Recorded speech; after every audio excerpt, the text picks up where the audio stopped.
Hey, okay, everybody. YouTube. Shalom, everybody. Shayla, hallelujah.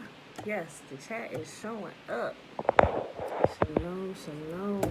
Okay, y'all was putting some last minute stuff together. Hold on. But y'all good. I can see y'all. I can see y'all.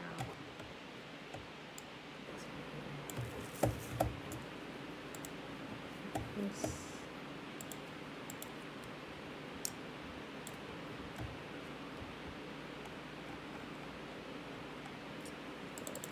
Felicia, shalom, shalom. Joy risings, joy risings. All right. Happy Saturday, everybody. Happy Saturday. It is the first day of May. May 1st, 2021. May 1st, 2021. Yeah, I said that right. Day 142 of year 3 of reading through the books of the law and the prophets, also known as the Old Testament. And of the 3-year consecutive day count, it is day 811. Kenneth, shalom, shalom. Christy, Betwabu. Trina, Betwabu. All right, beautiful people. Today, we begin Fossilized Customs, y'all. All right. So we'll be in this for the next, how long we spending Legends of the Jews? About 3 months? About 3 months. So probably about the same time, because it's about, well, no, it won't be that long, because this is only, what, 367 pages. Yes, only 367 pages, so we won't be there. We won't be reading as long as we did Legends of the Jews. Levine, shalom, blessings. All right, y'all, so let's go ahead and do the Shema. The Shema is found in Deuteronomy chapter 6, starting at verse 3. Remember, read the whole chapter for full context and make sure you get all the other things in there that Yahuah says will happen, right, if you keep to his commands. Hear therefore, O Israel, and observe to do it, that it may be well with you, and that you may increase mightily, as Yahuah, the God of our fathers, has promised us in the land that flows with milk and honey. Hear, O Israel, Yahuah, our God, he is one God, and you shall love Yahuah your God with all your heart, with all your soul, and with all your might. And these words which I command you this day shall be in your heart, and you shall teach them diligently unto your children. And you shall talk of them when you sit in your house, and when you walk by the way, when you lie down, and when you rise up. And you shall bind them for a sign upon your hand, and they shall be as frontlets between your eyes, and you shall write them on the posts of your house and on your gates. And Yahuah commanded us to do all these statutes, to fear Yahuah, our God, for our good always, that he might preserve us alive as it is at this day. And it shall be our righteousness if we observe to do all these commandments before Yahuah our God, as he has commanded us. Josiah, shalom. Demi, shalom. Tiffany, Saul, Bona, beautiful lady. All right, y'all. So, look, if you're over on Facebook, and I'll share it in the links today. Look, Hidden Hebrews, they about done with their next little segment, so they gave us like a 30-minute preview of this next one that they're doing. If you're familiar with Benaiah Yisrael, he does a great documentary series on us, Hidden Hebrews. It's probably one of the, like, if I recommend anything to anybody, like for those of us that are waking up, although I have a couple playlists in there, I think he would be the first one that I would recommend, and I have it in my playlist. So if you go to YouTube and click on playlists and you go down, everything that you need to know about, I entitled it first, Education. Look at all the playlists that say, it's not the many in there. I probably got about 10 playlists in there. But it says Education, and then it has Hidden Hebrews. Go there because I put all his Hidden Hebrew ones in there. And he got documents, references, everything. And he explains it with pictures. The graphics are friggin' awesome. Go there. I'll share the playlist on Facebook, but YouTube, y'all know how to get to the playlist. Just click on it. But I also put it in the description and pin it in the comments today as well for those of you that haven't seen any of his stuff. But I posted the link for the little 30-minute snippet that he shared not too long ago. I think it's earlier this morning. And I'm about done with. Actually, that's what I was listening to. You probably heard YouTube when I came home. That's what was playing in the background. All right, so, but that's that. Also, more black and brown peoples getting their land back that's been stolen from them during our captivity. I pasted that out. I'll post the link over here. Everything, I'll post it in the link section. I'll post the links in the comment section over here on YouTube so y'all can see what I'm talking about. But I normally post all them links on Facebook because you can see it, just go right to it. But I shared with you to YouTube. I think that was it. Yeah, they got and it was this land. It was a massive land. It's in South Africa, right? It has a river on it. They're also giving them their fishing rights back as well. So it shows a little. It's like a 2-minute video that kind of goes over. I think it was like 2 minutes, 2-minute clip, maybe almost 3 minutes. But anyway, it has that, and then you can actually pull up a couple articles on it as well. So the things that we looking to happen, we seeing it happen all over the world. Just different things as we go back and think about what happened during the first Exodus and how Yahuah began to restore stuff to them. Is happening all over again. I ain't gonna say just like that, but just like that. But here in our modern day, if you know what you're looking at, it looks the same, right? And you'll know what you're looking for. Look for our people to be coming up, things that we've had a hard time with, or even things being extended to us, everybody passing over us. People are realizing now. Some people just think, oh, well, these people, I'm gonna do this. They don't realize that Yahuah moving on their hearts to begin restoring a lot of the stuff that has been stripped from us during our captivity. Those things, we should be seeing those things being given back to people, to families, inheritances, things that you've been waiting on for years. Things are starting to finally break through. It's like this ceiling has been lifted off of us and things are beginning to happen, so pay attention. And if you can see it, you can begin to look at your life and your family. Okay, what's missing here? Should we be looking for this? Just different things you probably should be focusing on and looking for Yahuah to move in those ways. All right, so with that being said, let's go ahead and read. Trina, hey girl, hey. We are at 1 Chronicles chapter 8. Benjamin's first son was Bela, the second was Ashbel, the third was Ahara, the fourth was Noha, and the fifth was Rapha. The sons of Bela were Adar, Gera, Abihud, Abishua, Naaman, Ahoa, Gera, Shephupham, and Huram. The sons of Ehud, leaders of the clans living at Geba, were exiled to Manahath. Ehud's sons were Naaman, Ahijah, and Gera. Gera, who led them into exile, was the father of Uzzah and Ahud. After Shahariam divorced his wives, Husham and Bera, he had children in the land of Moab. His wife, Hodesh, gave birth to Jobab, Zeba, Mesha, Malcham, Jeuz, Sakiah, and Mirma. These sons all became the leaders of clans. Shahiram's wife, Husham, had already given birth to Abitub and Elpal. The sons of Elpal were Eber, Nisham, Shemet, who built the towns of Ono and Lod and their nearby villages, Beriah and Shema.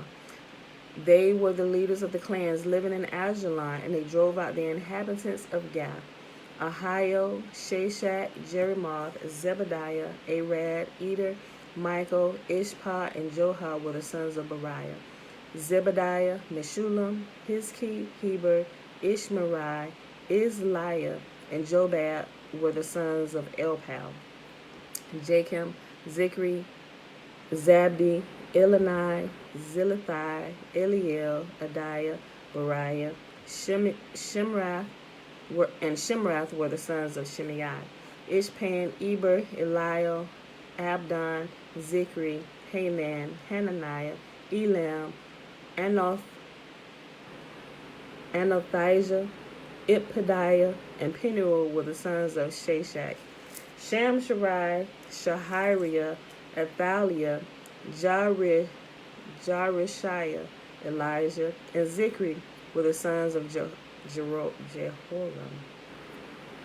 These were the leaders of the ancestral clans. They were listed in their genealogical records, and they all lived in Jerusalem. Jael, the father of Gibeon, lived in the town of Gibeon. His wife's name was Mecca, and his oldest son was named Abdon. Jael's other sons were Zer, Kish, Baal, Ner, Nadab, Gedor, Ahio, Zechariah, and Mikloth, who was the father of Shimei. Yeah. All these families lived near each other in Jerusalem. Ner was the father of Kish. Kish was the father of Saul. Saul was the father of Jonathan, Malchishua, Abinadab, and Eshbaal. Jonathan was the father of Meribel. Meribel was the father of Micah. Micah was the father of Pithon, Melech, Tariah, and Ahaz. Ahaz was the father of Jada. Jada was the father of Alimeth, Asmaveth, and Zimri. Zimri was the father of Moza. Moza was the father of Benaiah. Benaiah was the father of Rephiah. Rephiah was the father of Elisah. Elisah was the father of Azel.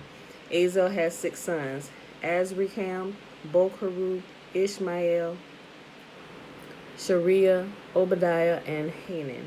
These were the sons of Azel. Azel's brother Eshek had 3 sons. The first was Ulam, the second was Jeush, and the third was Eliphalet. Ulam's sons were almighty warriors and expert archers. They had many sons and grandsons, 150 in all. These were all the descendants of Benjamin. Lindsay, shalom, shalom. 1 Chronicles chapter 9. So all of Israel was listed in the genealogical records of the books of the kings of Israel. The people of Judah were exiled to Babylon because they were unfaithful to Yahuah. So that's what we know. We see it. Every time we get in trouble, we're not listening to what Yahuah said. We're not following the rules of the land. We get kicked out. We get kicked out of daddy's house. Go on over there. You want to act fool? Go and do that somewhere else. But you ain't going to do that in my house, right? The people of Judah were exiled to Babylon because they were unfaithful to Yahuah. The first of the exiles returned to their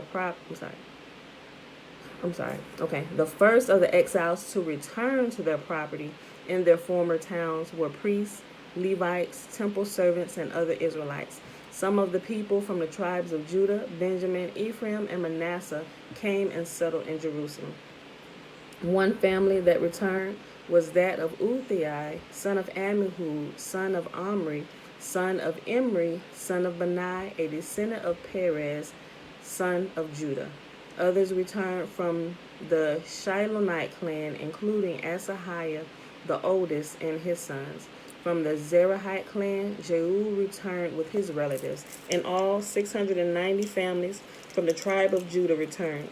From the tribe of Benjamin came Salu, son of Meshullam, son of Hodaviah, son of Hasinu, Ibniah, son of Jeroboam. I'm screwing these names up. Sorry. Ibniah, son of Jeroham, Elah, son of Uzi, son of Mikri, and Meshullam, son of Shephatiah, son of Ruel, son of Ibnijah. These men were all leaders of clans, and they were listed in their genealogical records. In all, 956 families from the tribe of Benjamin returned. Among the priests who returned were Jedediah, Jehoiarib, Jachim, Azariah, son of Hilkiah, son of Meshullam, son of Zadok, son of Merioth, son of Ahitub. Azariah was the chief officer of the house of Yahuah. Other returning priests were Adiah, son of Jeroam, son of Pashur, son of Malchijah, and Masai, son of Adiel, son of Jazarah, son of Meshullam, son of Meshilemith, son of Immer. In all, 1,760 priests returned. They were heads of clans and very able men. They were responsible for ministering at the house of Yahuah. The Levites who returned were Shemaiah, son of Hashub, son of Azrikam, son of Hashabiah, a descendant of Merari, Bakbakar, Harish, Gelal, Mattaniah, son of Micah, son of Zikri, son of Asaph, Obadiah, son of Shemaiah, son of Galal, son of Jeduthun, and Berechiah, son of Asa, son of Elkanah, who lived in an area of Netophah. The gatekeepers who returned were Shulam, Akub, Talmon, Ahaman, and their relatives. Shallum was the chief gatekeeper. Prior to this time, they were responsible for the king's gate on the east side. These men served as gatekeepers for the camps of the Levites. Shallum was the son of Kor, a descendant of Abiasaph from the clan of Korah. He and his relatives, the Korhites, were responsible for guarding the entrance to the sanctuary, just as their ancestors had guarded the tabernacle and the camp of Yahuah. Phinehas, son of Eleazar, had been in charge of the gatekeepers in earlier times, and Yahuah had been with him. And later, Zechariah, son of Meshilamiah, was responsible for guarding the entrance to the tabernacle. In all, there were 212 gatekeepers in those days, and they were listed according to the genealogy,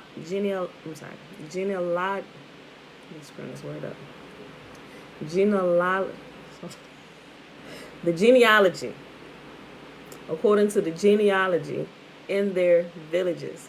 David and Samuel the seer had appointed their ancestors because they were reliable men. These gatekeepers and their descendants by their divisions were responsible for guarding the entrance to the house of Yahuah when that house was a tent.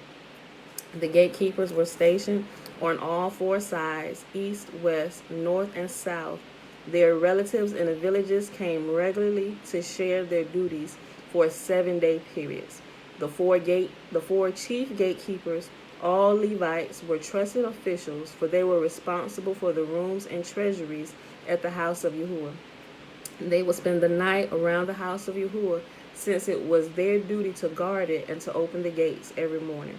Some of the gatekeepers were assigned to care for the various articles used in worship. They checked them in and out to avoid any loss. Others were responsible for the furnishings, the idols in the sanctuary, and the supplies, such as choice flour, wine, olive oil, frankincense, and spices. But it was the priests who blended the spices.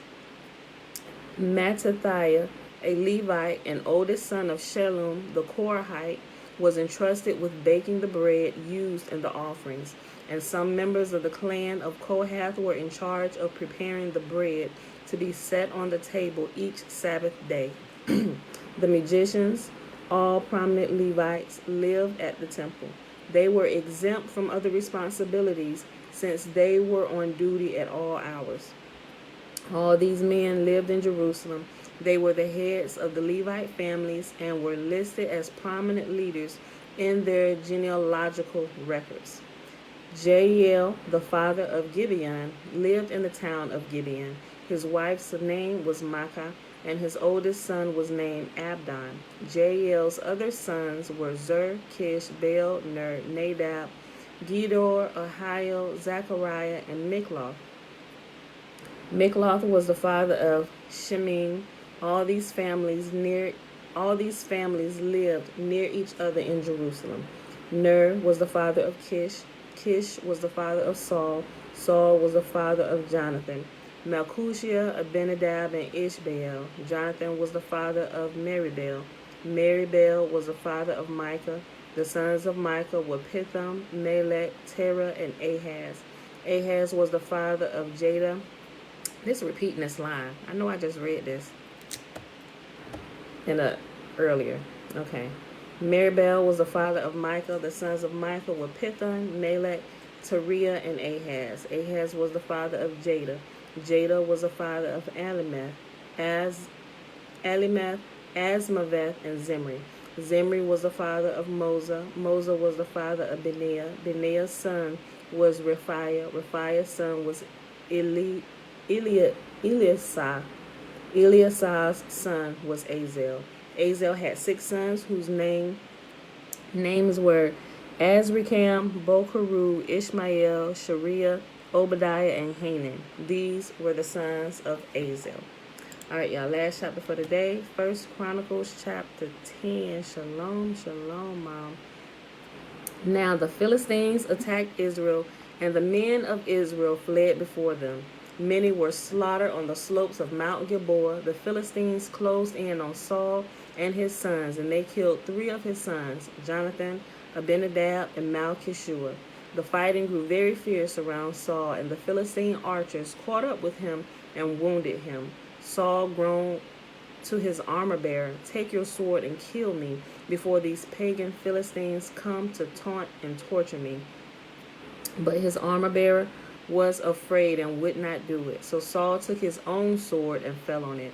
When his armor-bearer realized that Saul was dead, he fell on his own sword and died. So Saul and his 3 sons died there together, bringing his dynasty to an end.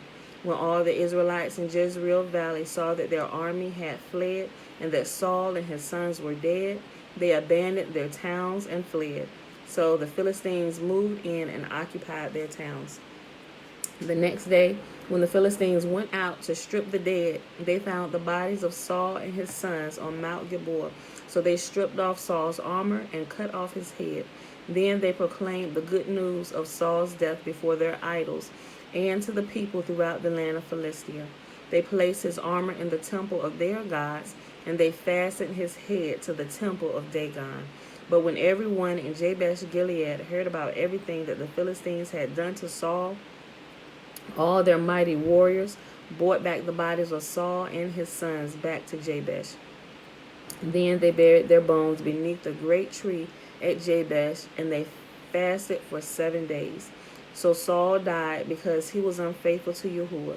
He failed to obey Yahuah's command, and he even consulted a medium instead of asking Yahuah for guidance. So Yahuah killed him and turned the kingdom over to David, the son of Jesse.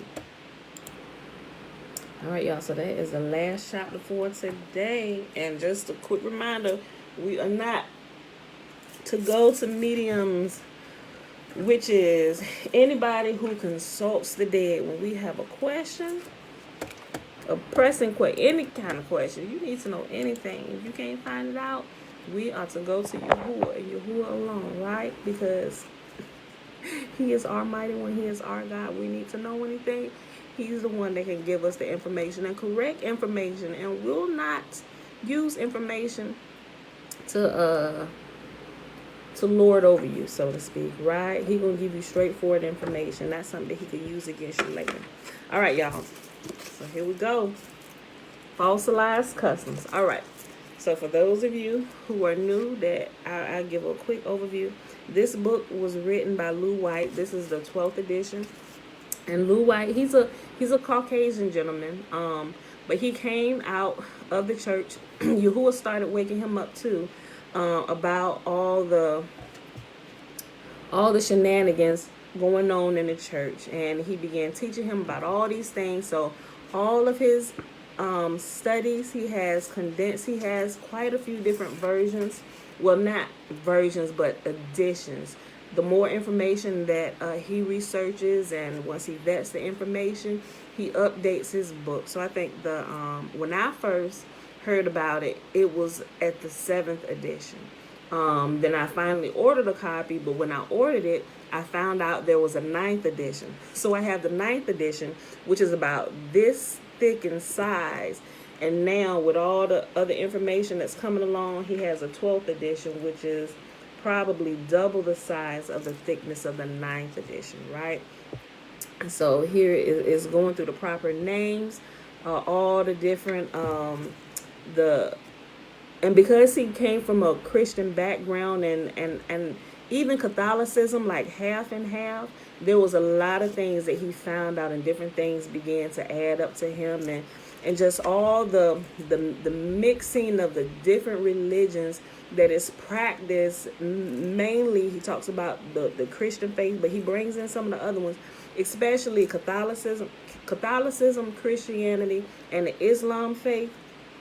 They are essentially the same thing, almost to the T. They just, for each group of people that they divided up and want to pit against each other, they just kind of changed the names of different people, but it's the same thing. It comes from the same place. It all comes from Rome. The Pope is your pappy if you are in any of these religions, and some of the other ones, but the main focus It's those three, although he will tie in some of the other ones.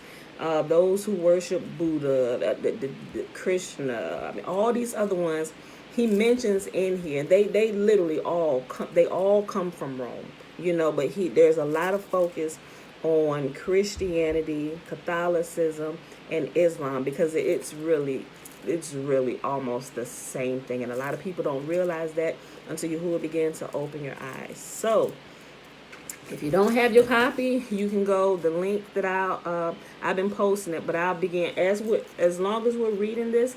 I'll always have the links for this where you can go online to his website, and a lot of this stuff is on his website. You can go up there if you don't have the money to go purchase a copy. I'll put the Amazon link in there where you can go purchase a copy. I'm not making any money off of any of this stuff. I'm giving y'all the same link where I went and purchased my copy from on Amazon.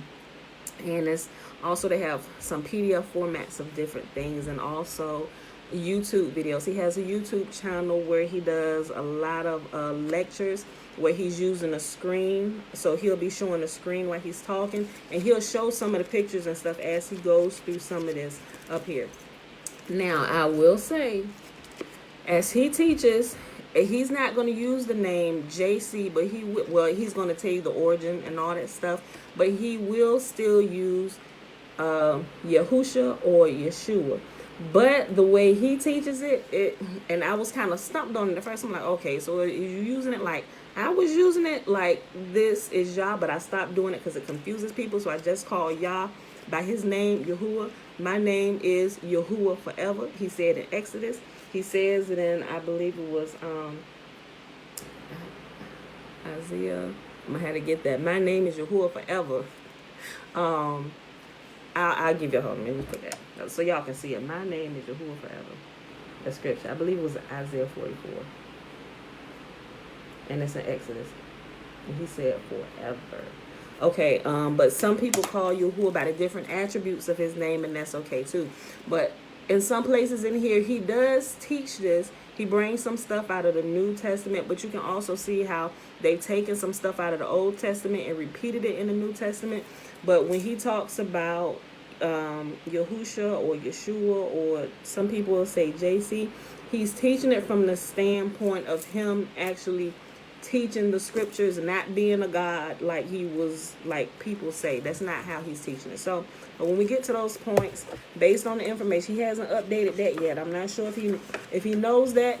I almost want to say I know he knows it. I'm just waiting for the update just to make sure people are not being confused. Okay, so I think about a week ago, hold on.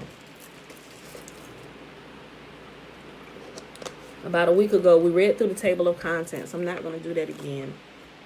But we're just going to start on page 3. If you have this one, we're starting on page 3. And it is the introduction. Belinda Brown, shalom, auntie. Okay, introduction. What is this book about? Let me use this. One of these.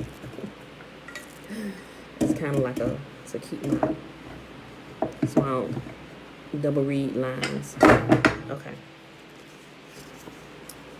Introduction. What is this book about? It's about teachings and traditions, not people. It's about walking in truth. There are 3 stages of truth.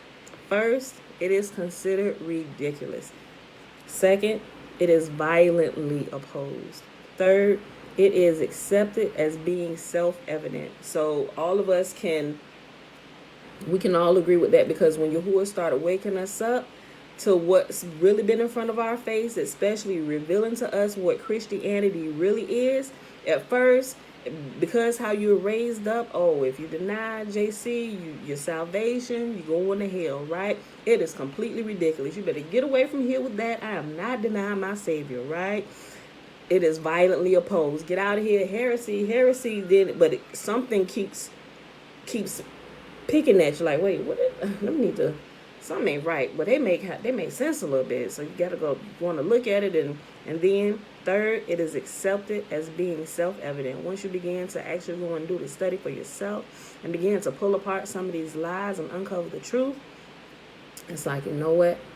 Why couldn't we see this before all this time, right? Now, truth is uncovered and you can't unsee it. Okay. Many have been so disturbed by the facts in this book that they have thrown it across the room. Some have jumped up and down on it. Some have thrown it into a dumpster. And a trash collector retrieved it and was awakened. One trash collector called to thank me for writing the book. Some attacked the messenger on the internet, destroying my reputation. One person claims that there were many blunders in this book. The truth may come to you, but you have to receive it. Most people sense the world is off balance. The artificial mask hiding the true origins of our customs will be lifted, and it may be very disturbing to learn the truth. In spite of the pain and shock, you will realize the truth is a treasure, a gift, and an awakening you will be thankful for receiving. It will sober you up. The origins of popular customs have been my lifelong study, and revealing them to others in a way that makes sense is my main goal. I was trained to think by the Jesuit Illuminati, but discern their brainwashing techniques, exercises of Loyola, and the catechetical, repetitive echo response methods.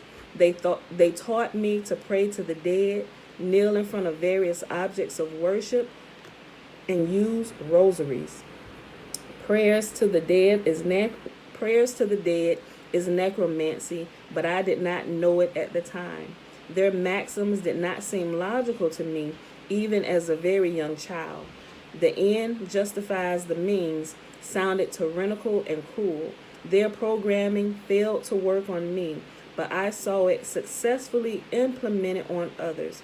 It had a strong hold on most of my close family, and a lot of us, we can see that as well, especially, and I talk specifically from the Christian background because that's where I come from. You can see the strongholds that it has on your family, and those of your family that are not yet ready to be awakened, they will write you off as they're going to write you off like she done joined the cult or something. I don't know what she talking about. She going against what we taught, and you can see it. You know, you do your best to try and wake them up. It's like, well, just when you get a chance, just at least look into it.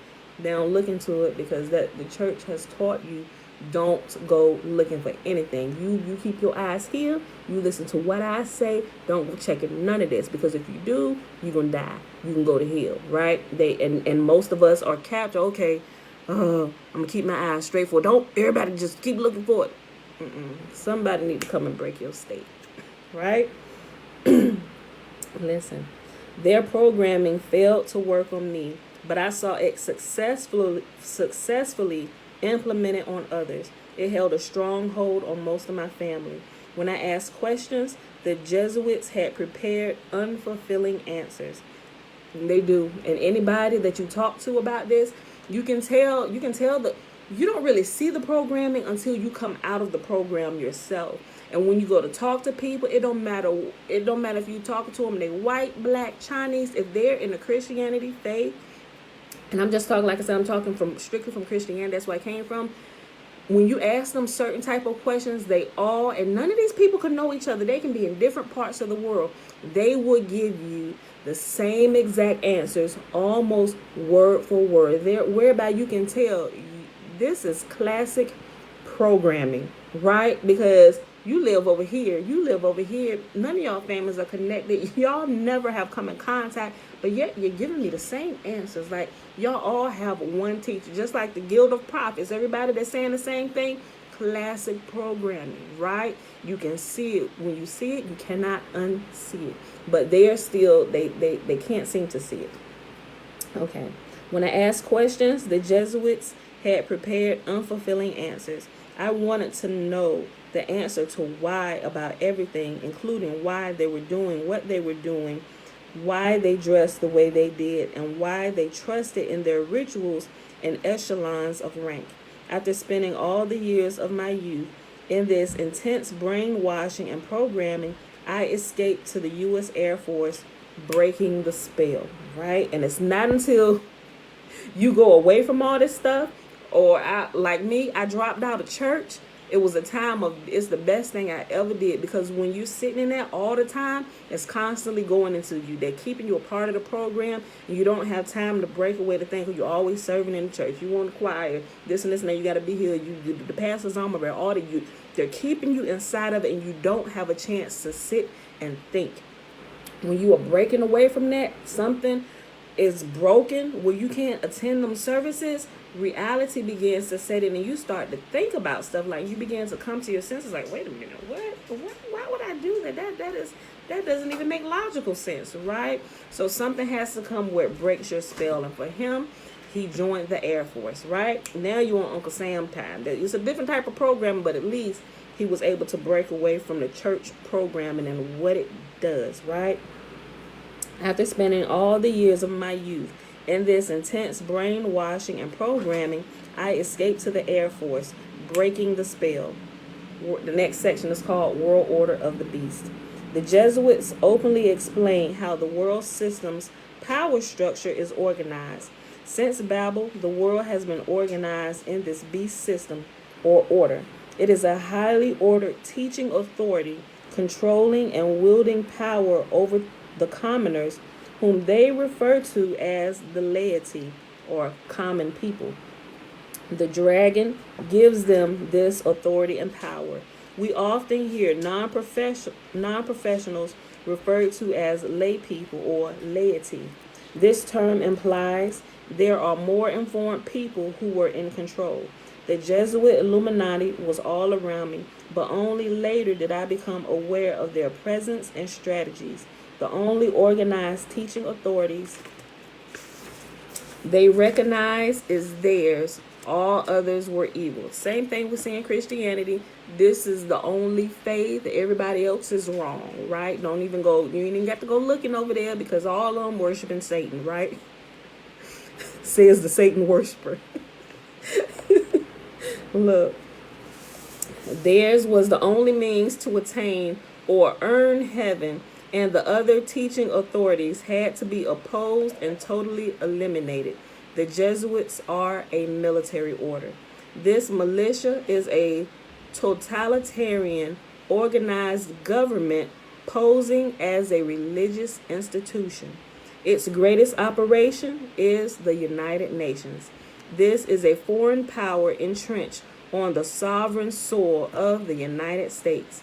It is a foothold that so far remains unrecognized. The three estates of the world order are the way the dragon controls us: the clergy, nobility, which is the government, and the commoners or laity, the people living out in the sticks, woodland dwellers having quaint superstitions. The Latin term pagus or forest dweller became our modern word pagan. They had a reputation for holding to primitive beliefs, so the term pagus was highly derogatory. This book will change everything with the truth. The ignorance of the pagans, Latin pagus, was exploited in the past, only now they are called lay people, being the ignorant masses. After the printing press was invented in the early 15th century, the media slowly became what is referred to as the fourth estate. Remember, the first three is the clergy, nobility, the commoners, and now we have the fourth estate, the media. We all are very familiar with that and what they do to paint pictures of things that they want the laity or the common people or the ignorant forest dwellers to see, right? It became a powerful authority and attempts to control information. The teaching authority of the clergy is constantly being exposed and challenged by the truth. The collision between truth and tradition is on display every day in the media. The next section is Believing Mysterious Traditions. Much of the information presented here will be new and shocking to most readers. Anything in this book can be easily verified, and I encourage you to do your own research. You will have facts you can prove rather than continue in ignorance and live like a pagus with mysterious traditions and quaint superstitions. Try to be objective and not filter the facts through previous programming you've chosen to believe. So remember how I also tell you, like, when you go through and read the Bible, take everything that you have learned while you've been in a church or wherever you learn, whatever you learn in whatever religion you're in, take it and just sit it on the shelf. Everybody's interpretation, all your interpretations from your pastors, that anything that's come from pulpit, teachings, media, take it and just set it aside for a moment and go through and start reading it with a fresh mind, only talking to y'all. Y'all help me understand, help me to see the truth as you have laid it out, right? That's exactly what he's saying about, even about all this stuff. Everything that they taught you, oh, and this is everything about JC, just for a moment, right? So you can clear the garbage, you can get everybody else's voice, everybody else's interpretation out, because a lot of the stuff that we repeat, it's not even our own words. We're repeating words that other people have programmed into us by constantly repeating it to us, and we've chosen to take it and make it our own, right? Living like the pagans, right? The ignorant forest dwellers, the laity, the common people. Don't do that. We don't want to do that anymore, right? Okay. Try to be objective and not filter the facts through previous programming you've chosen to believe. Understand that you have been programmed to a greater extent than you realize. No one alive today is responsible for all the pagan behavior we see all around us. There are dozens of excuses for maintaining the status quo, but once the truth is available to the average person, hiding behind lies invented by men long dead is pointless. The distortions of truth occurred because pagan religious practices became mixed into it, and the bride or the wife of the Creator was attacked along with the covenant of marriage. The Inquisition burned and tortured millions of people to death for just having come in contact with only a tiny speck of truth. The true roots of our faith are Hebraic and are based on Torah, our Hebrew roots. The roots or our faith aren't Greek or Roman, they are Hebrew.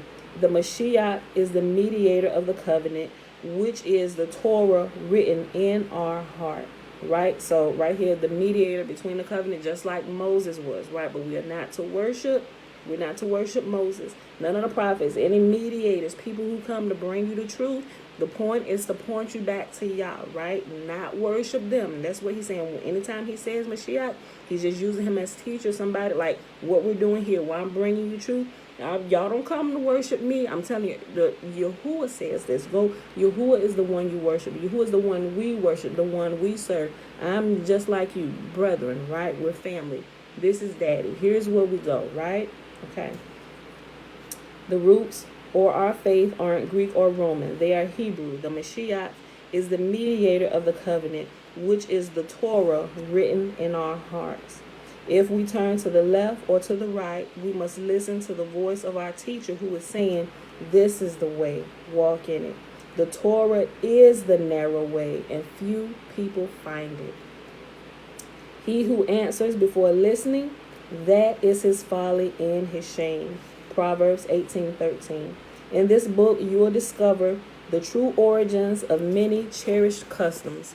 They originate from Babylonia sun worship, cleverly developing into Christianity over many centuries of darkness.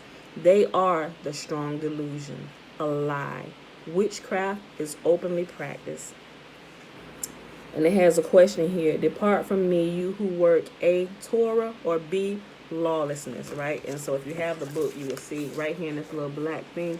And he'll constantly do this throughout the book, kind of like asking you questions so you can think, right? He's trying to get your attention, get the juices flowing in your own brain. So we know that the answer here is B, lawlessness. Depart from me, you workers of lawlessness, or those of you without the Torah. Fabrico, we got a Brazilian in the house. Shalom, shalom. Okay. All right.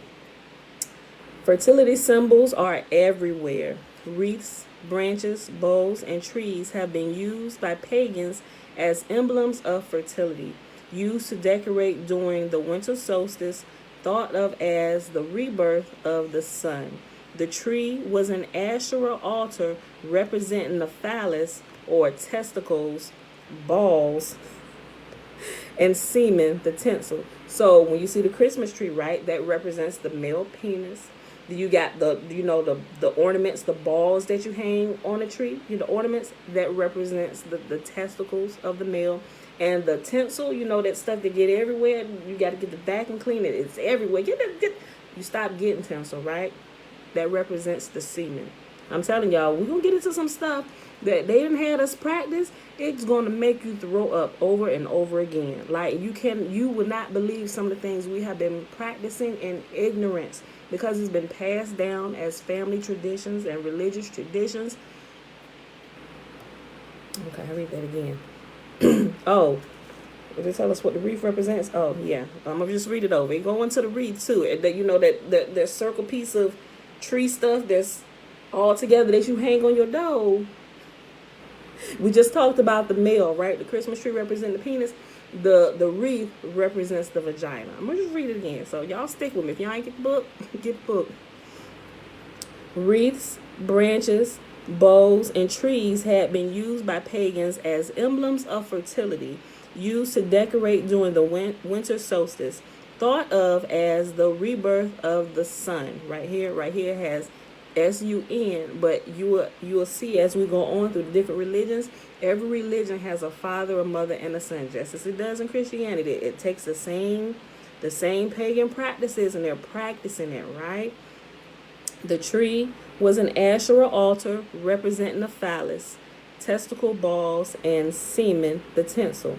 The wreath represents the female genitalia after giving birth. In Babylonian mythology, Nimrod had died and become the sun, worshipped as Baal, the Lord. Other cultures imitated this with other names such as Marduk, Mithras, Moloch, Ahura, Mazda, Gat, Aton, and Dagon. Later, the tree became the Canaanites' image of Asherah and was carried into the nations by the 10 scattered tribes of Yisrael, or Israel, the Sumerians. They're literally everywhere. The scariest day in all history is ahead, the day the earth is harvested by the reapers. See Joel chapter 2. Where did this come from? Where did what come from, Dana? Put it down there, and I'll come back and look.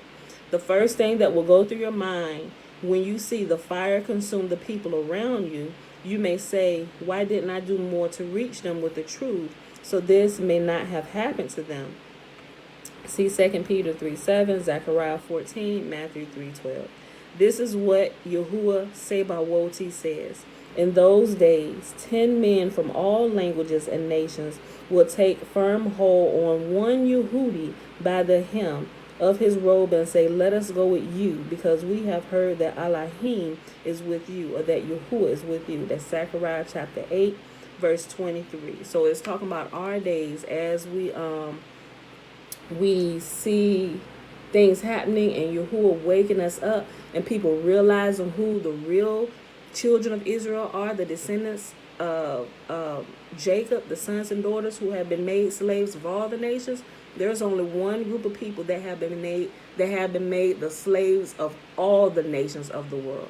That is our people, right?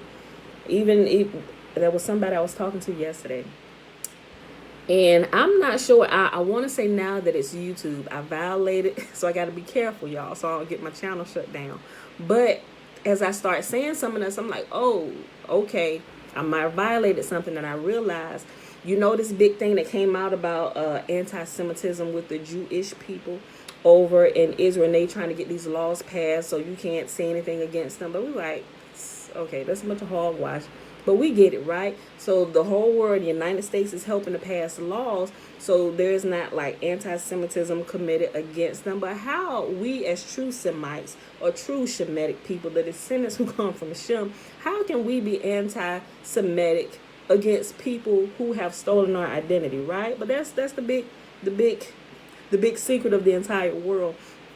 Because the U.S. and the Vatican, all that, they help create that state. So they have to help uphold that lie. That's why we have to all stand with Israel, right? They get the world, they continue to steep them in this lie to uphold the lie. And now make sure you don't speak against God's people. You bless God's people, those that bless God's people, God will bless. But y'all blessing the wrong people, right? So y'all actually sending money to those who actually worship Satan. Remember the book that I showed you yesterday? One of their own people that say a lot of Jews, a lot of Jewish people will not confess this out loud, but the God we truly worship is Satan, right? Look, y'all just got to read that. Go read that. That's from their own people saying that a very well recognized and respected person in the Jewish community said that, right? Harold Rosenthal. He said that. That's what they do, right? But we know that. But we in these days, as we begin to uncover the truth and teach the truth, about who Yahuah is and who the true people are, Yahuah is going to start waking people up, even different people from the different nations, right? And they said they're going to grab a hold to the hem of our clothing. We've heard Yahuah is with you. We're going with you. Where did the tree decor originate from?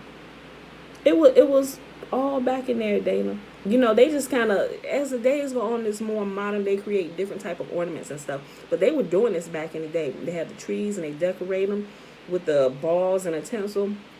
It represents the reproduction. You get what I'm saying. But yeah, that's where that came from. But today is just more stuff you can add. They make it designer and stuff and make it look nice and pretty and catching to the eyes. But all this originated back here, right? Okay. This is what Yahuah say about Woti says. In those days, which is our days, 10 men from all languages and nations will take firm hold of one Yehudi or one Hebrew by the hem of his robe and say, let us go with you, because we have heard that Elohim or Yahuah is with you. And when you see Elohim here, it's the appropriate pronunciation of Elohim, because there was no E in the Hebrew language, right? It's A's, right? From Rome, yeah, everything originates from Rome or Babylon. All this it's the same nation of people. Rome, Babylon. It just changes names throughout the decades. But yeah, you can say from Rome from Babylon, and it kind of go back. You can just trace the names, but it's still the same group of people. Okay. Joel chapter 2 describes the reapers as they take the weeds out first. Those who are sealed at the time this takes place will witness the most incredible day in all history. Brothers, children of Abraham, and you Allah-fearing Gentiles, it is to us that this message of salvation has been sent. And that comes from Acts chapter 13:26. The word of Yahuah was used by translators in place of the word God, G-O-D, was used by translators in place of the word Elohim, Allah, Alua, meaning lofty, mighty, upward, or high one. The Arabic language is primarily unaltered Hebrew. Their use of the word Allah is not a name. It is a pronoun.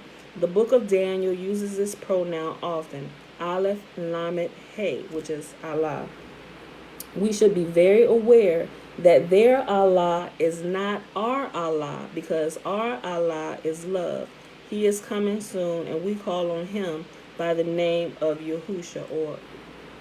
Okay, here's one of them things where if you're coming out the church, you shouldn't get all chopped and screwed like this is the Savior, the Messiah, whoever it is going to be during this generation, or teacher like Moses. That's what it's referring to, right? Which meaning Yahuah is salvation. He is coming soon, and we call on him by the name of Yahusha, or you just say Yahuah. He came as a servant to show us the perfect narrow way in his behavior, the Torah. At first, this book might enrage all those who follow traditions. By reading a little, you will begin to understand the truth. Everything we see in the traditions practiced by Christianity originates in pagan customs. We will show how they admit this is so. We'll look at the scriptures to see if this is valid behavior. We've inherited our habits and customs from people of long ago, so no one alive is responsible. Sir Winston Churchill once said, most people, sometime in their lives, stumble across truth.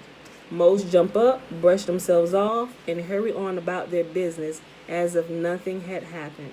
This book restores names and other words to their more accurate original sound. Letters in any language are symbols for sounds. Translating the scriptures from Hebrew into Greek, then Latin, German, and English led to a certain loss of meaning as well as the distortion of sounds, phonology. The goal of translating is to find the best words to express the meaning and the context of the original. We say hello, while a Hawaiian says hola for both hello and goodbye. Similarly, shalom is used to say peace and is used as a greeting or to signal departing. Shalom can refer to an ending or completion of something. Fulfilling a contract brings shalom to an obligation or agreement. What do you suppose was the last word Yahusha spoke as he breathed his last breath on the tree? Yahusha did not say tilo, Greek, as most teaching authorities have insisted. He should have exhaled a much more appropriate Hebrew word with his last breath, shalom. He spoke Hebrew, saying the word that meant he had accomplished what he had came for. It was the word completion in Hebrew. Many times an original Hebrew word is transliterated, which means the sound of the original word is carried over using the letters of the target language. This is commonly done when there is no word in the target language that expresses the same idea. Hebrew is the inspired Elohim breathed language. You are reading this book in the English language, but in the Latin alphabet to make the sound for English words. It is possible to use these Latin letters to correctly sound or enunciate and pronounce the names of people or words that are Hebrew. If we use the Hebrew alphabet to write words, most could not read them until they studied the Hebrew alphabet and language. The Greek alphabet is incapable of transliterating the sound of the Mashiach's name, but the Latin alphabet is able to do so. Later, we'll carefully investigate the name. Excuse me. Israel's Prime Minister, Benjamin Netanyahu, has a Hebrew name that has been properly transliterated in our Latin letters. You are reading them now. In his own ears, he can hear his name perfectly pronounced by people who speak any language.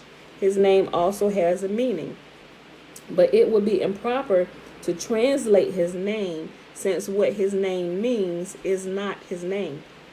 Your name retains the same sound out of the mouth of people of any language. If you make a friend with someone from Taiwan, they will do their best to pronounce your name as closely as they can to accurately address you as you are accustomed to hearing it. Distortions of people's names have occurred, and we will attempt to restore them to their closest originals in this book. Noah was really Noach, having a K sound at the end of it. His son's name, Shem, means name. Noach may have named him this as a reminder of the name of the Creator, which you will discover in this book. The word Semites is derived from Shem's descendants, the people who bear the Creator's name, as referred to at Daniel 9:19. The sh or sh sound was lost because Greek had no such sound. The more correct word is Shemites. We inherited little errors here and there. Wouldn't it be great to be able to hear how the Mashiach's name really sounded? One thing is certain, it wouldn't be a Greek name. Next section is building on truth or lies. Oh, that's right, your last comment, Aliyah. Speaking of money, the Most High is making them destroy their own kingdoms via China and Russia. Same thing, just like he did, we read through scriptures. When Yahuah, he begins to go clear out a place, he causes the nation to implode and they begin to turn on themselves and they begin to wipe them own selves out. It was very little that Israel really had to do because Yahuah, he either sent angels and slaughtered them while Israel was sleeping during the night and they woke up like, wait a minute, who came and killed all these people? Yes, Yahuah fights for us, or the nations. Yahuah brings a spirit of confusion upon them, and they begin to turn against one another and begin to attack themselves. Right? Okay. Let's imagine you are building you are 1,000 feet in the air, standing on a high steel framework of a new skyscraper being built. You are supported by each of the steel girders below you, and the massive concrete foundation resting on the bedrock of the earth. Your primary concern at this point is your safety. The girders above and below the girders above and below you must each be riveted securely to one another. If even one girder is jammed in with no rivets, the whole structure could fall at any moment. Any girder with no rivets is like a lie, because you have put your trust in it as if it were the truth. The only way to know if each girder is true is to closely examine each one. To appear to be part of the structure is not enough in itself, because you place your trust in every girder below you, believing they are true. And he actually shows a picture of the structure. If you don't have the book, I'm going to try and show it. So it's like a steel structure being built, and you have to check at each place where it joins, making sure everything is tightly secured, right? Because it just can't have the appearance of looking together. Because once you begin climbing it or standing on it, you will be able to feel the weight beneath you, whether it's secure or it's not. So you can look at something and it can look all together and beautiful. But once you begin to test the strength and the foundation of it, if it begins to shake, oh, Houston, we have a problem, right? Nobody wants to be that high in the air on a structure that is faulty, right? And you got brakes and inferior links and screws and stuff holding this foundation together, right? And that's what Christianity is. This book will shake, inspect, and test some frameworks for lies. Hey guys, calm down. If you are on a firm foundation and a framework built on 100% truth, you will dwell in safety. If this book can show you some girders that have no rivets, exposing deceptions as the lies they really are, then you would be wise to reevaluate remaining where you are. For with much wisdom comes much sorrow. The more knowledge, the more grief. Ecclesiastes chapter 1, verse 18. It would be senseless to defend the safety of a building you knew had missing or no rivets, and it would be extremely hazardous to remain there. You would warn anyone who would even went near it. Why? Because of love. Your concern for others can become even greater than self-preservation, placing the needs of others above your own. Think about it. If you say, baby, don't go over there. No, it's a hole right over there. I almost tripped myself. I'm trying to tell everybody until we can get something around here to keep people from going. I'm going to stand right here. Baby, don't let your children play over there. That's a hazard, right? We see this. We can just look in everyday normal life. Y'all wasn't here, but I was here to see this. That thing is loose. Don't try and climb it. Don't let your kids play on it, baby. No. Hey, man, don't go over there. You see what I'm saying? That's exactly what he's saying here. And that those of us that are coming out of the lie is like, hey, y'all, look, y'all might want to go check this out, because it's the same thing, right? Look, your concern for others can become even greater than self-preservation, placing the needs of others above your own. Lies are poison, and truth is like fire. It tests and purify it. It tests the purity of metals, and it refines them. A serpent's venom has poisoned the whole world by causing them to drink tradition rather than truth. This book is intended to inform you and make you aware, and when you become aware, you will mourn. This book has angered many people. Eventually, they woke up and have written or called to say how they appreciated being awake. Okay, I don't know that I necessarily agree with this, but I'm going to replace this. I'm going to replace Yahushua just for the sake, make sure nobody gets confused. Yahuah is the one who has revealed his redemption plan, right? So, because I know right here, Yahushua means Yahuah is salvation. I don't want to get people tripped up with that. So, as we find some things that need to be updated, if we know the truth, we're going to update it as we read. So, we know Yahuah alone is the one who has revealed his redemption plan. And all those, the prophets whom he sent, they will also reveal, give you that same plan that Yahuah has said. We're not going to deviate to the left or the right, but we're going to tell you what the Most High has said, right? Okay. Appointed times, signals, shadows of things coming. Even the stork in the sky. Hey, guys, I need y'all to calm down. I'm still live.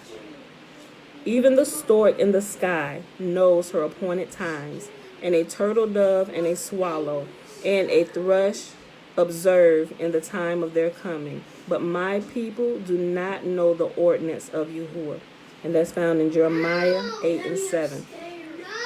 The people had stopped observing the appointed times, or Moedim, and instead they observed the festivals of the Gentiles.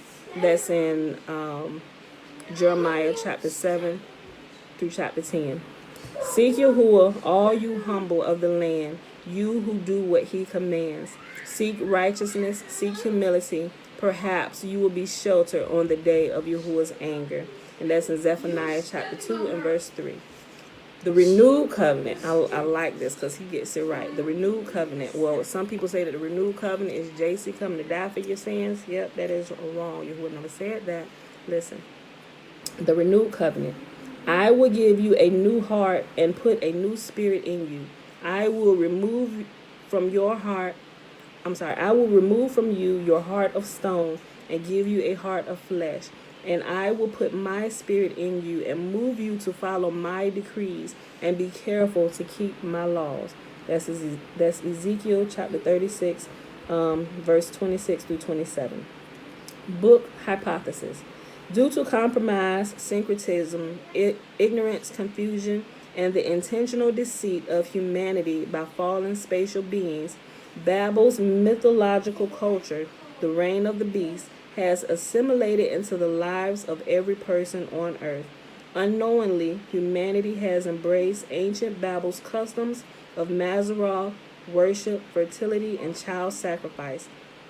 The customs were reinvented to have different meanings. Like, different people are looking for the mark of the beast to come, and like coming days, they don't realize those days have been here, right? And you can tell who has taken the mark of the beast. Like, people are looking for like this number. No, who you worship is the mark either of Yahuah or of the beast. If you're worshiping anybody but Yahuah alone, you are by default worshiping, and you have taken the mark of the beast. Now, that won't necessarily send you to hell right off, but when your eyes have been opened to what the truth is, oh shoot, like the mark of the beast has been here, right? And a lot of people have been tricked into worshiping Satan, right? The whole world has been led astray.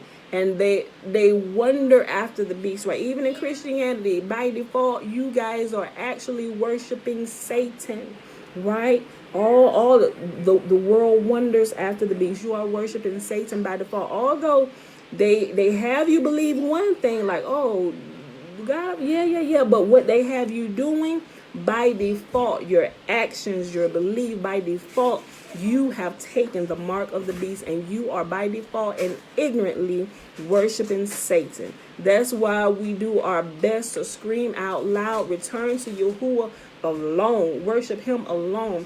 When you worship him alone and keep his feast, that's what sets you apart, and that's what seals you. Because when things begin to happen, you will see destruction pass over you. They will see the seal of Yahuah on you by your lifestyle and worshiping him alone, and thereby destruction has to back away from you and your household, right? I'm telling you what I know, right? So, but everybody, what'd you say? I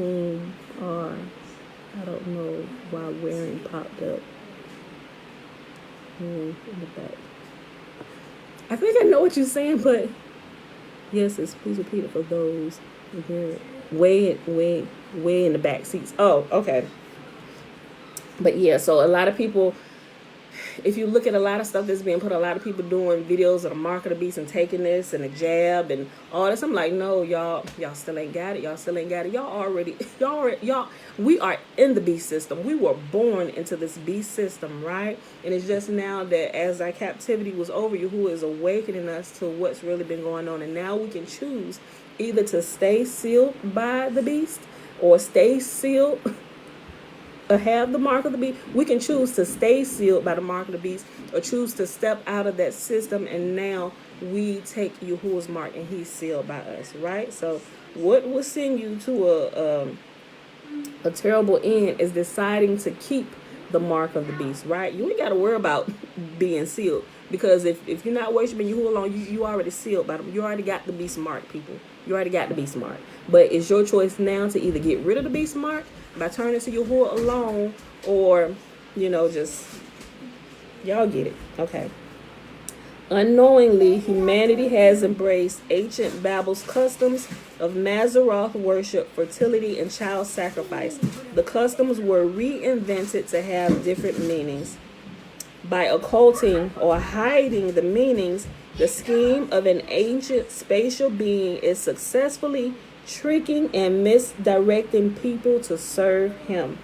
Paganism is so prevalent in every culture, there is no doubt it was deceitfully placed into our traditions, disguised in new meanings. This camouflaged paganism pollutes and rots the spiritual condition of all mankind. A little flock has always held on to the true faith delivered to those set apart. Here in the last days, the final message, or Besorah, is going out to all the ends of the earth. This book is written to help the reader experience the perspective of their Creator and see the goal and purpose of our lives is love. The mind of the flesh is set on pleasure, possessions, and position. The flesh is selfish, but love is selfless. Love, the most powerful force in the universe, will save your life. Love created you to become loving. Let me see. Where we at? We're at 1 hour and 13 minutes. Okay, so I want to read this next section. A beastly image. Does this book discuss the 72 names of God? I have a book that does. But this it doesn't. It goes into a couple, but not all 72. I do have one that does, but that one I don't know that people are quite ready for, especially those that come right out the church, because there's some other things that it began to explain in there, like those who are of age or who can, I'll give it to you, but you don't have to ask me for it specifically. That one, we can't do that one out loud yet, because that you can't give a baby meat, especially if it ain't got teeth yet, right? You will kill that baby. So, but no, to answer your question, Kenneth, this one doesn't. It goes over a few, but not all 72. In the writings of Daniel 2, a metal image of a man is used to illustrate the kingdoms of the earth over time. The purity of the metals and their successive devaluation over time is significant. The head, beginning of gold, represents the first kingdom on earth, Babel. It's the beast, which is an idiom for the reign of Babel. Let me read that again. In the writings of Daniel chapter 2, a metal image of a man is used to illustrate the kingdoms of the earth over time. The purity of the metals and their successive devaluation over time is significant. The head, or beginning of gold, represents the first kingdom, on earth, which is Babel. It's the beast, which is an idiom for the reign of Babel. Next, we find the chest and the arms of silver, the belly of bronze, legs of iron, and feet composed of a mixture of iron and clay. The clay can represent people ruling themselves, as we see in a democracy or a mob rule, or a combination with a rule of law, as in a republic. Clearly, this is what we're in today, right? The whole image of the beast, from head to toe, is man's attempt to rule over himself. The dragon is ruling in the reigns of mankind. This dragon is the power behind the beast, the reign of Babel, and gives authority and power to anyone obeying the dragon's teaching authority. The four avatars of the beast are the same entity. All of these reigns will perish at Yahuah's return. Our Creator is coming to restore the earth and set up his reign over us here on the earth based on his perfect order, the covenant of love.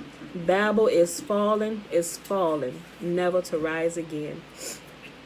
The 10 Commandments is the everlasting covenant, and they teach us how to love.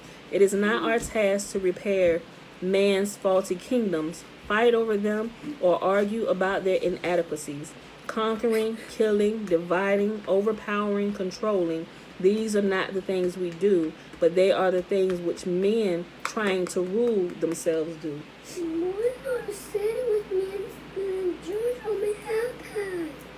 Okay, you'll get it in a minute when I'm done.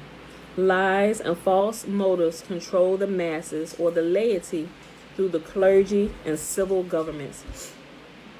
We are called out of the kingdoms of men because they are ruled by a spiritual enemy called a dragon, a serpent. We serve another master. All the world is under the teaching authority of the dragon. We don't want to be found participating in traditions based on practices originating in Babel, the head of the beast. Our rabbi from Nazareth came to deliver the message of his kingdom. Repent, for the reign or the kingdom of Yahuah draws near. Repent means turn back, turn around, or return. Yahusha was saying shub in his Hebrew tongue, not the Latin word repent. Today, people ask, what is your religion? The word religion is Latin. Re means to go back, start again, return. Chill. Okay. Ligare, or Ligare, is the second part, meaning to bind, related to the word ligament, which binds our bones together. The Latin word religion carries the idea that something became unfastened. Man and his creator became unfastened. By tradition, lies have become mixed with truth, and we will uncover, expose, or reveal to you some of the things we have inherited from Babel. They have become fossilized into our customs. In time, when you have digested everything, there will be emotional trauma as you proceed. The truth will suffer no harm as the lies become apparent. Deprogramming is needed. A tree is identified by its fruit. A good tree bears good fruit. The fruit we should show is love, joy, peace, patience, kindness, goodness, faithfulness, gentleness, and self-control. This fruit reflects the character of our Creator and his children that walk, live, perform, work, behave in his teachings, his commandments of love. They go against no law. The reason you will be enabled to receive and understand this information is because you have been called out of the man-made kingdoms. What this book contains is based on scripture.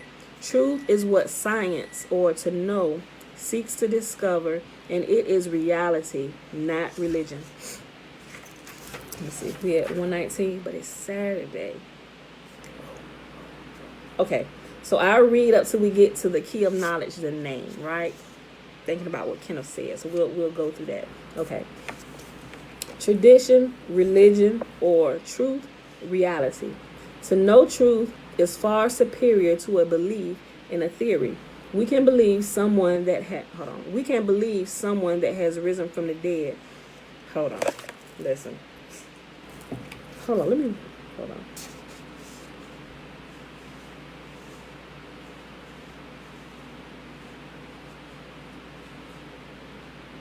Okay. So I should say this. I'm gonna read this like it says. Although, based on what we know now, I can see how he's using this to teach the point, right? So, but also we know if we look in some other places and we do research, when certain people teach this about the Mashiach or the what the Christian church teaches about somebody coming to die for your sins, right? Other places will teach you, especially you will hear it like from teachings from people in Africa and Kenya. What they're saying was that a person didn't. Let me make sure I'm explaining this right, y'all. Y'all stick with me. They said what that is teaching you in the New Testament is actually symbolic of a physical thing happening. Not that the person truly died and rose from the dead, but the dead that they rose from was the sleepness, like how we have been asleep until truth came. Now we have risen from the dead, right? So that's how it's being taught in different places where a lot of people think it's just symbolic. So it's a mix of different stuff, right? So, but based on what we know, with Yahuah being the only Savior, he said, I am the only Savior. I know not another. And I listed all them scriptures that he gave us in the Old Testament or the books of the law and the prophets. But I'm going to read this like this is because he's teaching a point. So I just want to make sure we stay on track and we don't get confused, right? Okay. To know truth is far superior to a belief in a theory. We can believe someone that has risen from the dead. The fact that the Mashiach rose from the dead is evidence that what we believe, his word, is true. To ignore the facts leads to blindness. He is the first reborn from the dead and the first fruits of the great harvest to come. He spoke to Adam, Noah, Moses, Daniel, and the creation of the universe. Then it happened the way the writers explained it. It's real, not religion. Tradition is a repetitive habit of lies accepted in place of truth. The word scripture is Latin, scriptum meaning handwriting. Etymology is the study of word origins. The word comes from two Greek words, etumo, or truth, true, and logos, or word. It means true word. If you are a student of etymology, you are an etymologist. The goal is to learn the origin of words, even all the way back to the confusion of the tongues at Babel. We know the whole world was originally speaking one language. The Creator spoke with Adam and many others before the flood. All his children spoke his language rather than him adapting to theirs. He's been with us through all history, and all the prophets spoke and wrote in his language. Etymology, the study of word origins, help us trace languages. This book will water your Hebrew roots. Get ready for it. The Hebrew word amen, A-M-A-N, means truly, usually pronounced amen. Amath means truth, and later became the Greek word etumo. A related Hebrew word, amunah, A-M-U-N-A-H, means firm, faithful, steadfast, and fidelity. Amunah is most commonly translated faith, which really means belief in action. Amunah's root, amen or amen, means truly. The tzedek or righteous shall live by his amunah, faith, or the righteous shall live by his faith, which is found in Habakkuk chapter 2, verse 4.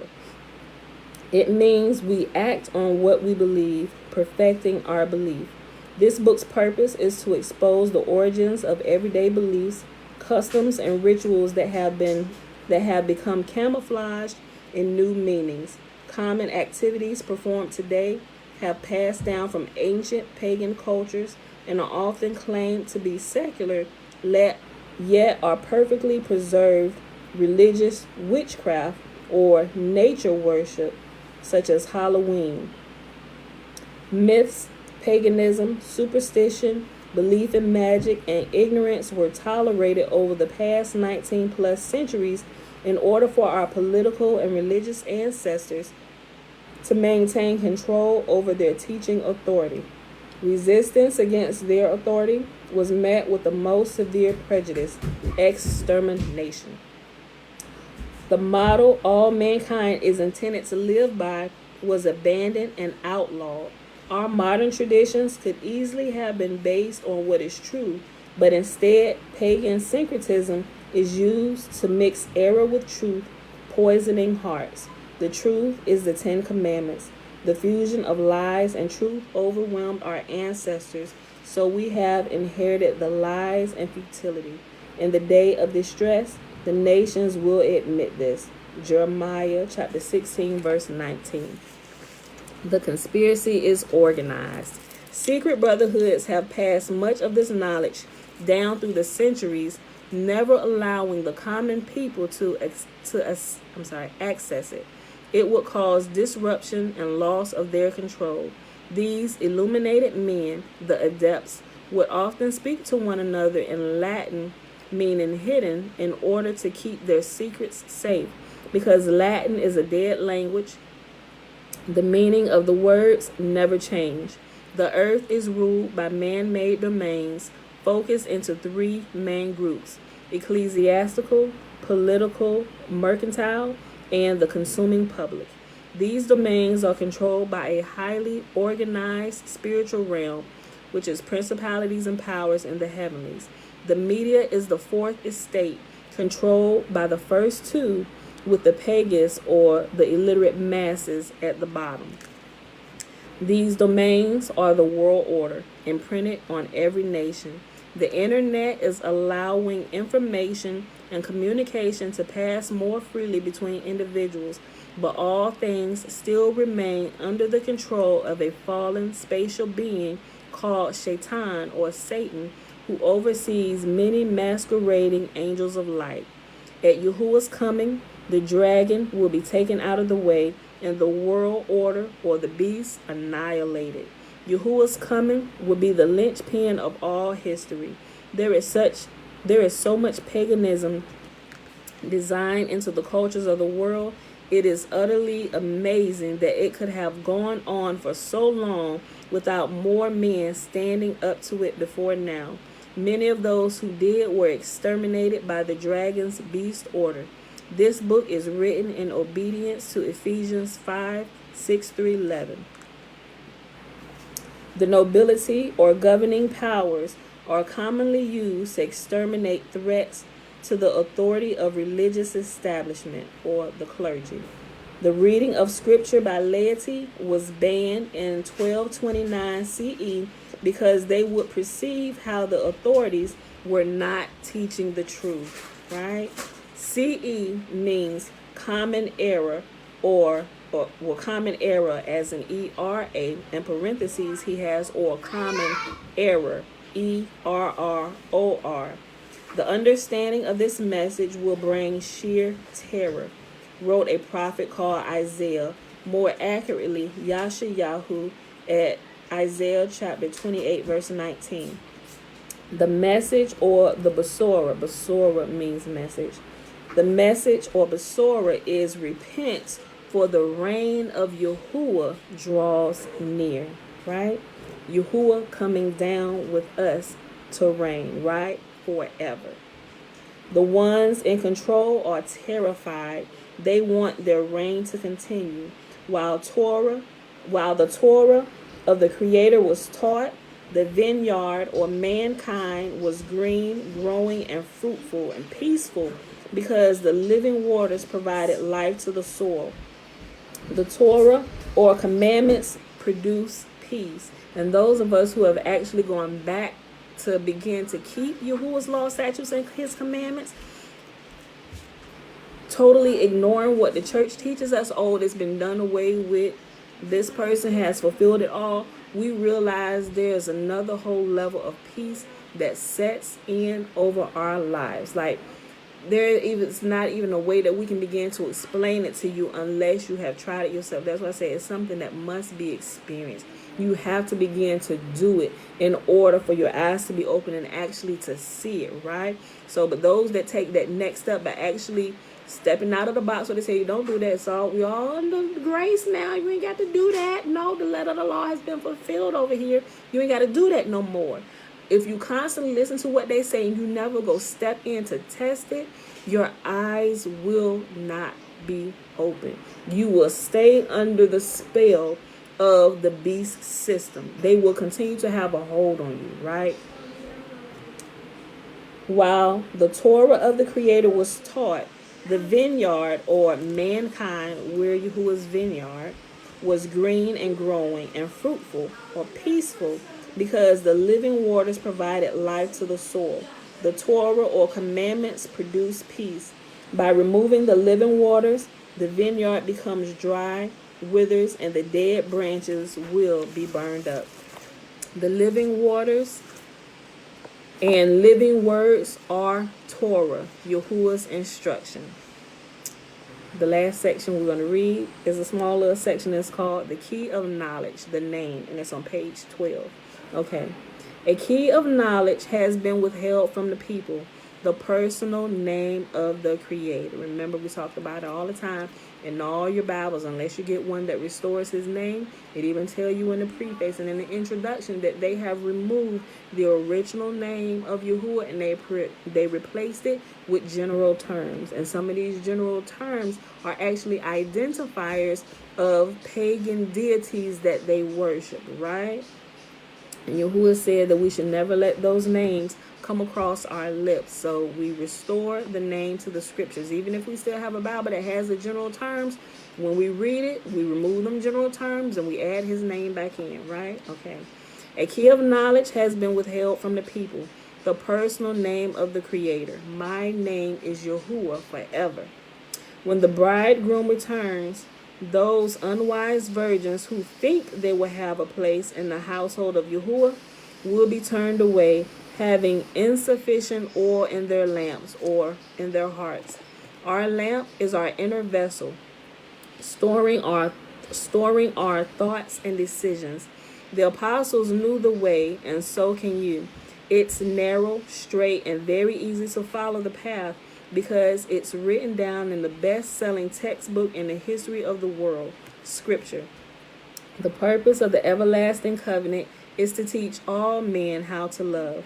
Men have struggled to corrupt it, ignore it, and trick people out of obeying it. The first woman was told by the father of lies, "You shall certainly not die," for ignoring Yahuah's word. The liar is now leading millions to The liar is now leading millions to just believe and disobey Torah. They say it's not for you. Like what they teach, all you got to do is believe. You ain't got to worry about doing none of that. You just believe, right? As long as you know you believe, you'll be good. But they're keeping you from the part that brings the power of peace to your life and to your household, the actual doing and keeping of Yahuah's commands, right?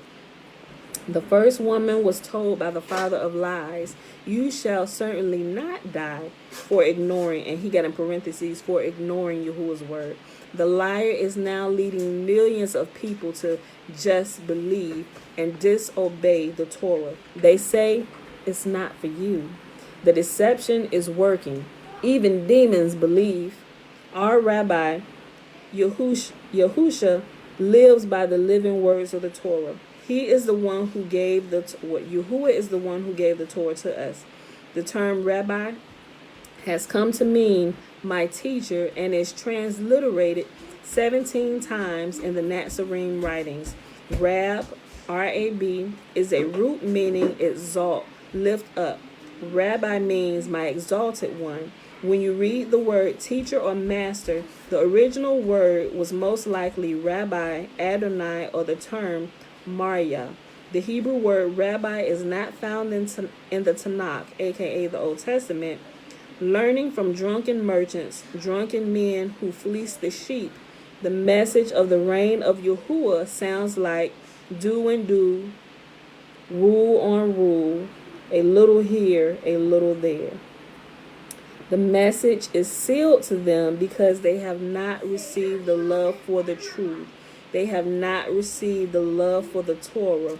Wisdom. I'm going to repeat that. We was just saying it. Like when you don't go back and actually do it, you can't see the truth. It is sealed to you. It is like a closed book. You will not be able to understand it, especially if you're holding on to the lies. Oh, this is done away with, and people will argue. I was having a conversation back and forth with somebody on YouTube that responded to one of my comments, which YouTube just happened to delete. That's what I was talking about earlier. At first, I was like, dude just deleted the comment. But I was like, wait a minute, though. No, because how he did. Like, wait a minute.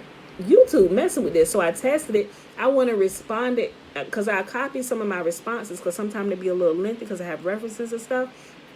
So I copy it just in case there's a glitch and YouTube shuts off or something, I gotta repaste it. So I pasted it under one of my own comments. It was there for a minute and then it was deleted. Now nobody can delete my comments when I start a thread, right? But it was deleted. But my original comment that I had posted and pinned was there. Nothing was wrong with that. But I had some key trigger words inside of my comment, like Jew, Jew, some other things that I realize now are trigger words for YouTube that will get your comment removed by YouTube. Like nobody ain't got to report you. Their algorithm and their word searches will pull out those comments and remove them automatically. And I did it a couple times, and I tried it on a few different one of my things, and every time it removed it. Within a matter of 3 minutes, YouTube had removed my comment.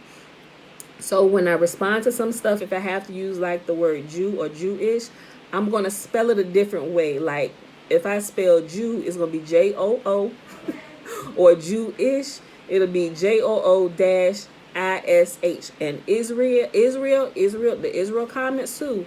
I'm gonna spell Israel different, but I'm gonna like put it in parentheses so y'all know that I've changed the spelling to kind of trick the YouTube algorithm so it doesn't delete the comment at all. And I'm gonna do that also on my title so I don't get my videos removed or get strikes held against me, and then we be banned and I can't do a live. So I was like, oh shoot, okay, I gotta be smart about this. So be careful, y'all, just in case y'all didn't know that YouTube is not people reporting, it's YouTube itself. They're doing it. They got stuff set up where it'll pinpoint, locate your comment or video within a title, description, and it will automatically remove it, delete it. It will give you a strike, and if it keeps happening, they will delete your channel. We ain't trying to do that. We're trying to be smarter than the average bear, right? So if you notice some of that spelling, just know that's what I'm doing. I'm trying to trick the algorithms, right? You right, y'all. You right. But we ready. Okay. I'm going to finish reading this because I only got like a few more sentences for this section, and we'll be done with this reading for the day. Let's see. The Hebrew word rabbi is not found in the Tanakh, aka Old Testament. Learning from drunken merchants or drunken men who fleece the sheep, the message of the reign of Yahuah sounds like do and do, rule on rule, a little here, a little there. So what he's saying is, if somebody's teaching you who shouldn't be teaching the scriptures to you, it sounds like a bunch of, you can do this and you can't do this. You can do this, but you can't do that. Don't do this, go do this, this. He rules, you don't rule. She rules, you don't rule. Nope, you can't do this. Nope, you can't do that. Right? He said it sounds like a bunch of drunken merchants trying to teach you principles. And that's exactly what it sounds like, right? When somebody that shouldn't be teaching you the words of Yahuah starts trying to teach it and give you their own interpretation, right? Okay. The Hebrew word rabbi is not found in the Tanakh, aka the Old Testament. Learning from drunken merchants, drunken men who fleece the sheep, the message of the reign of Yahuah sounds like do and do, rule on rule, a little here, a little there. The message is sealed to them because they have not received a love for the truth. They have not received a love for the Torah or wisdom. For you, this whole vision is nothing but words sealed in a scroll. Isaiah 29:11. These people come near to me with their mouth and honor me with their lips, but their hearts are far from me. Their worship of me is made up only of rules taught by men. Isaiah 29:13. Now let's find out which parts are man-made and not a part of the eternal kingdom. The reign of Babel will fall at Yahuwah's return. Paul was called a ringleader of the sect of the Nazarene. He was not a member of a sect of Christianity. See Acts 24:5. We are engrafted into Israel. Well, we're Israel. Gentiles are grafted into us and they become a part of us. So remember, when we say some of this stuff, it's a Gentile from the truth Yahuwah has revealed to him and opened his eyes is from his perspective. But nevertheless, there's a lot of truth in here that true Israel can learn that has been hidden from us, right? Okay. Paul was called a ringleader of the sect of Nazarene. He was not a member of a sect of Christianity. See Acts 24 and 5. We are engrafted into Israel, or they are grafted into us. See Ephesians 2, 8 through 13, Romans 11. You will not see me again until you say, Baruch haba Bashem Yahuah. Matthew 23, 39, Psalms 118, 26. Natsarim are suddenly saying this today. Right? And a lot of stuff that we see them say in the New Testament, it actually originates in the Old, and you can find the corresponding, but I would say original verse that they're using in the New Testament back in the Old, right? So I thought he did a really good job with a lot of this, or with attaching the Old Testament scriptures where it originated in a lot of places. Okay. All right. I said I was going to stop here for today. All right.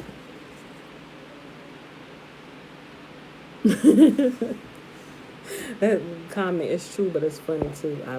Okay, y'all. So that's where we stopped today. We're at an hour and 41 minutes, and tomorrow we'll pick this back up with the doctrines of demons. Right? So it's just gonna get better and better, like it always does. So we'll pause right here. We read the first 12 pages. Well, take off 2 pages, because 2 pages are the table of contents, which we read probably about a week ago. So we read up to page 12 today. So mark your spot. If you got your book, we'll pick it back up here tomorrow. All right, y'all. So with that being said, it is Saturday, May the 1st, 2021, day 142 of year 3 of reading through the books of the law and the prophets. And of the 3-year consecutive day count, day 811. We read First Chronicles 8, 9, and 10. And today was our first day reading Fossilized Customs, pages all the way up to page 12. All right, y'all. So tomorrow, like I said, we'll pick it back up. So let's go ahead and go over here and do the blessing. If anybody got any questions or anything, you can go ahead and type them in. Why is this not moving? And I'll come back and double check real quick once we do the blessing. Remember, the blessing is found in Numbers chapter 6, verses 22 through 27. Remember, the first 21 verses is the Nazirite vow. Man or woman can take the Nazirite vow. And Yahuah spake unto Moses, saying, Speak unto Aaron and unto his sons, saying, On this wise ye shall bless the children of Israel, saying unto them, May Yahuah bless us and keep us. May Yahuah make his face to shine upon us and be gracious unto us. May Yahuah lift up his countenance upon us and give us peace. And they shall put my name upon the children of Israel, and I will bless them. All right. Beautiful people. Let's double check. Oh, Dan, I like how you spelled Jew. Yeah. You gotta trick their bots and algorithms. Because they searching for us now. They trying to keep hold. They trying to keep hold of their reign as long as they possibly can. And I noticed the last week while responding to some people's stuff, because they're asking questions about this and my response with some of the knowledge I know. At first I'm just like, man, these people, they what they asked the question for if they just gonna go delete my comment, right? So I'm thinking, oh, they ain't want to be showed up in knowledge. Not that it's a thing like I know more than you, but because I hadn't, they asked the question, I'm responding to them when I put it in there. I'll go back and look at it a little bit later, see if they responded back to me, and the comment is deleted. And at first I was just thinking, okay, well they just deleted my comment. They ain't want to hear it. They stuck and steeped in a religion. But no, I found out it's YouTube deleting my comments. And like I said yesterday, I actually tested it, So I'm like, surely this is YouTube deleting the comments. So, but yeah, y'all. So, hope y'all enjoyed the reading today. I don't think anybody left any questions over here just while we was chatting all the way through. All right. So, thanks for the new people who showed up today. We'll be back here tomorrow.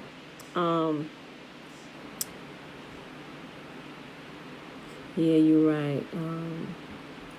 Yes, be careful with how you respond, because they're looking for every excuse to shut the truth down, as if the Most High can't make the rocks speak or the trees bring his truth.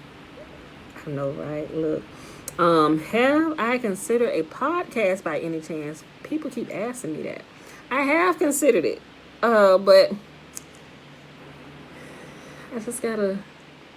Sometimes, look, I have considered. I even actually thought about it again yesterday as we started doing this, the whole setup and everything. Like, I actually have the stuff for it. I just gotta set it up. But I want it to be, granted, YouTube videos okay, my kids in the background and stuff, and it the way I do it now with the family coming in, interrupting and stuff, people can see that it's not like a whole production and stuff, and people more apt to stay and listen when they see real life happening around me. Oh, she's a real person. I ain't going to edit my videos, and it's live. So whatever happens here live, it's done live.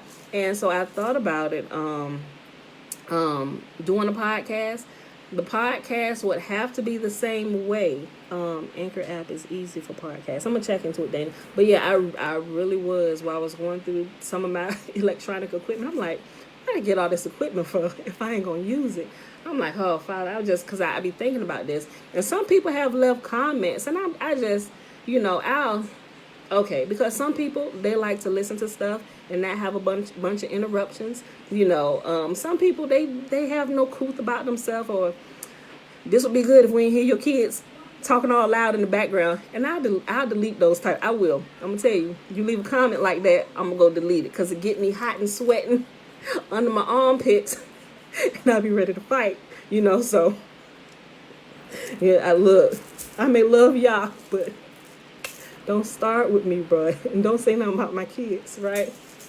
So I'll go delete those comments, but I think about that, and I don't want to start, because you know how sometimes people leave a comment, and other people that's also distracted, they'll come, oh yeah, they was pretty loud, and now you got a whole conversation that's going off on the side, and they talking about my kids, and I'm looking for people addresses, trying to find out where you live at, right? And I don't want to do that, So, but I have considered that, and I understand some things we have no control over, and people are just going to do those things, So I try to minimize distractions as much as possible with the background I have, and how I'm doing it.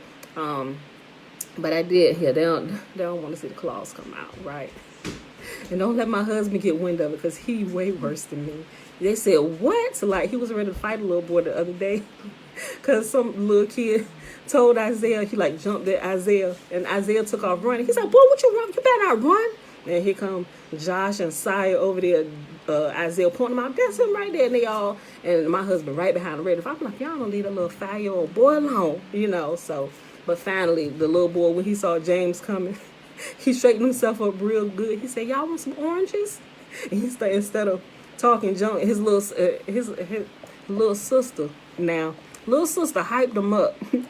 So they saw his brothers come running, and James right behind them, right? And his sister was running over there, because apparently she thought that her little brother and my 6-year-old son Isaiah was about to fight. And this little, I'm gonna be nice, this little child had her cell phone out. They Israel, they look like us, small black kids and stuff, like, y'all better get on from here with that garbage, right? So here she come running with her cell phone, talking about something, ooh, and James, he's like, oh, no, so he up there, and he ain't running, but he can cover some ground with his long strides and stuff.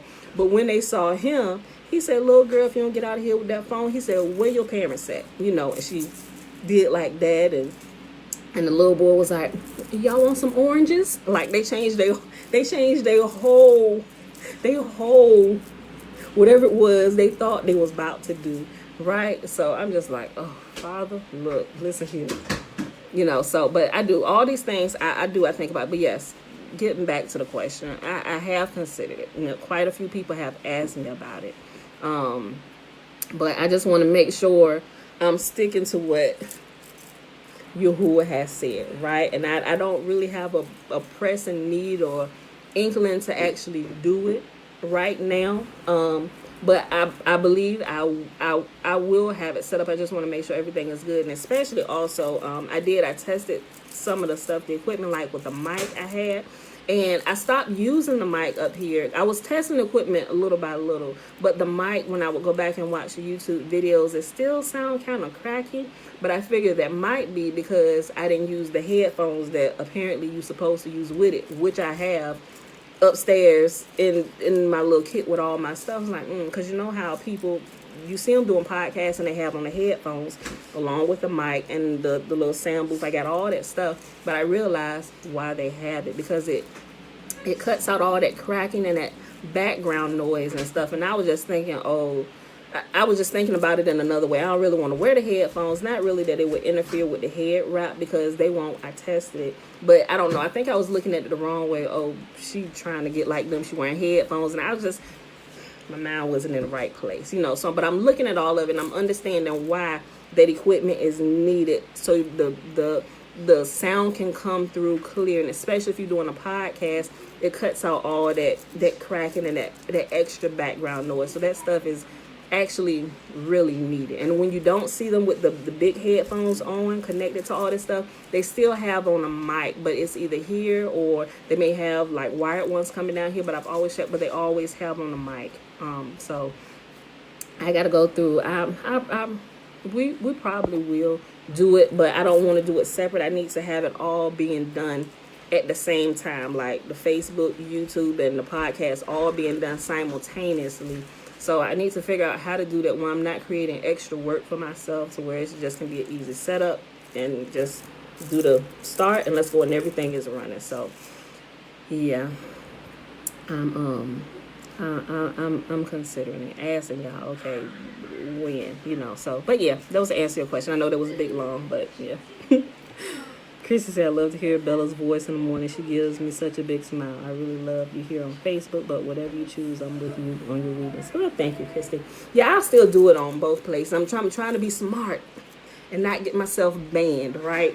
So I got to be careful. I got to be watchful of the different words and make sure I'm not violating the YouTube community rules and stuff, you know, to keep myself here. And I think I will also,